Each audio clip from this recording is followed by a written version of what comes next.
వరంగల్ తెలియని వాళ్ళు ఎవరూ లేరు. వరంగల్ చాలా పెద్ద పట్టణం, ఊరుగల్లు ఒకప్పుడు. ఆ ఊళ్ళో వసతికి సదుపాయం లేకపోవడం ఏమి ఉండదు. ఇంతమంది వెళ్ళండి, ఉండడానికి కావలసినన్ని విశ్రాంతి మందిరాలు ఉన్నాయి.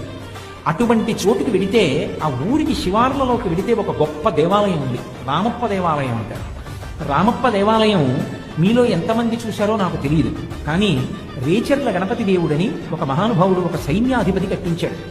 ఆ కట్టించినప్పుడు ఆ దేవాలయాన్ని కట్టినటువంటి శిల్పి పేరు రామప్ప.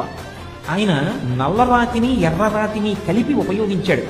ఆ ఆలయ నిర్మాణానికి ఉన్న గొప్పతనం ఏమిటంటే, అది ఇసుక మీద నిర్మాణం చేశారు. కాంచీపురంలో మణిమంటపం పునాది లేకుండా ఎలా ఇసుక మీద నిర్మాణం చేయబడిందో అలా నిర్మాణం చేసి 3 అంతస్తులుగా దేవాలయాన్ని నిర్మించారు. నిర్మించినప్పుడు పెద్ద పెద్ద శిలలు వాడారు.